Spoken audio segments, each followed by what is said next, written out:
checked in this morning, as I understand it, rather quiet on the Calgary Flames front. I think the thought process is that things will pick up as the calendar turns to 2024. I know a lot of people, speaking of did you say get a bone on? Yeah, They I definitely didn't say that. They definitely got a bone on over the weekend when they saw that the Colorado Avalanche had exactly the requisite cap space to land someone like Elias Lindholm. I do think the Avs were one of the teams that have checked in on Lindholm as the year has gone on. I don't think the Avs have presented themselves to this point as more serious than anyone else, but nonetheless, a situation to watch. Well, as you can imagine, and Ryan's talked about it, when you're the team, when you're here with a player like Elias Lindholm, so you start to NHL.com, look at rosters, canvas the league. Okay, so who could use? And as Ryan's been saying for quite some time, Colorado sure looks like a team that is poised to win, but could use help down the middle. And the Boston Bruins similarly looked like a good team that could use some help down the middle. And then news this morning, Ryan, you were talking about Patra in Boston going to the Canadian World Junior team. So, use Elias Lindholm there. He'd look good. Wouldn't he look good? Don't you think?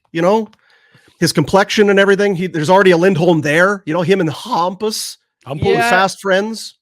I have a hard time with the, adding the first initial and the, you don't need to do it. It's a deal breaker you for you. Don't have to. It's just for dumb broadcasters that can't. Oh, which one is this? It's the one plays D, one plays guys. Jack Edwards is there. There's no problem.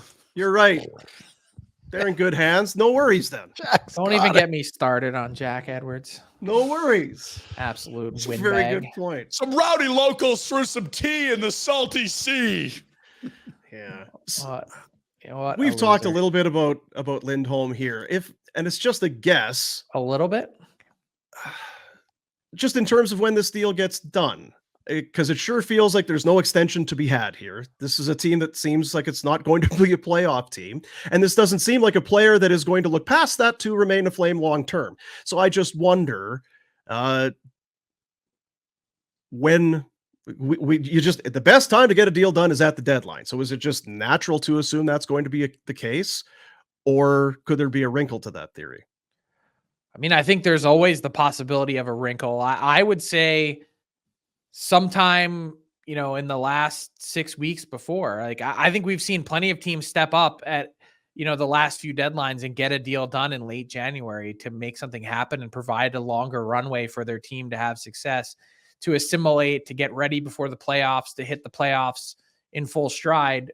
I don't have a crystal ball. I can only give you the sort of play-by-play as it's happening. And as I understand it right now, it's rather quiet. Hey guys, thanks for watching. Be sure to check out more of our content right here on the Flames Nation YouTube page. We had a bunch of great long form interviews. You can check out some videos we've done as well outside of the studio. And of course, if you want more writing or merchandise stuff, flamesnation.ca or nationgear.ca. Appreciate you watching.